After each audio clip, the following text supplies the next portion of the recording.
Ka sa kwarto? Ha? Yung may nabo. Lakas-lakas ang boses. Nagingi. Tumawag si kuya. Kinukumusta ka? Ulitin mo daw yung sinabi mo kanina na yung binibidyohan ka para may record. May record kami, i-record namin. Han? Oh, Yung tungkol dun sa affidavit na sino ba may gawa nun? Ikaw o sila? sila. Ina-record na wala? Ano sabi-sabihin? O sabihin mo ko lang ano nangyari doon para may record namin. Yun nga, binidyoan ako ng nakaraang araw. Tapos binasa ko yung statement na may mga siningit sila na hindi naman totoo. Na idinidi na si Maclean na pati si Defensor. Na sinabi nila doon sa statement na pinangakuan ako ng pera, babayaran ako.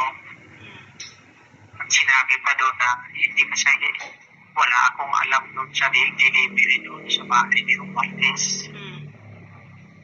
Yun lang ang nakalagay doon na ayaw ko dapat pirmahan. At hindi naman ako gumawa ng statement na yun. Sila naman. Yun lang ang pinirmahan mo. Yun Yun lang. lang yung nasingit doon sa ano ko.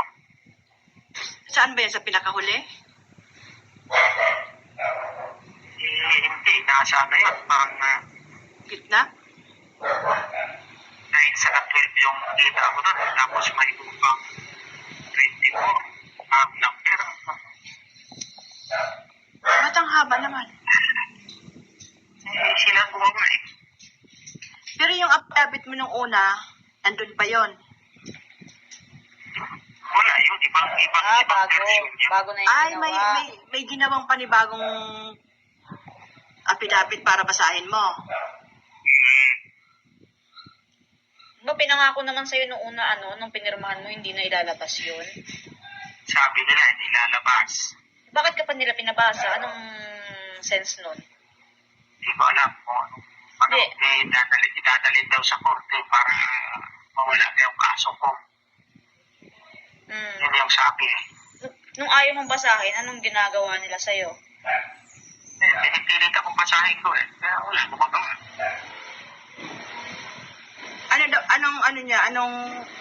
Anong kapalit pag binabasa? Anong kapalit ng pag hindi mo binasa? Para daw manahimik na kayo. Wala nang maggugulo dyan sa inyo. Wala naman ang gugulo sa amin, Han, Kaya nga, sa totoo lang, Han, wala nang gugulo sa amin.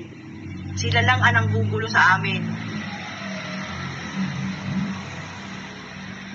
Sila ang gumagawa ng ng paraan para manggulo.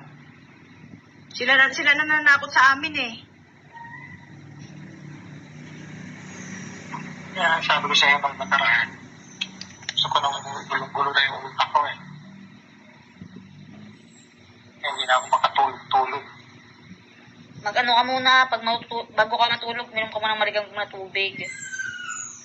Para ma-relax yung muscle mo. Anak. Pag sinabihan ka na palabasin ka dyan, mag-text ka sa akin ha.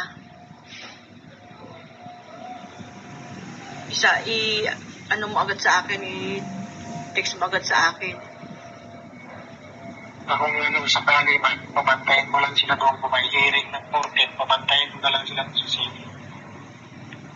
Babantay talaga sila doon. May isa sa loob, may isa sa labas. Tatlo-tatlo yan, tatlo-tatlo daw. Kasi pag pinalabas ka, may kontak na kami doon sa loob. Doon ka na lang muna sa loob. Hindi ka na lalabas doon. Hindi ko alam mo. Plano nila sa akin.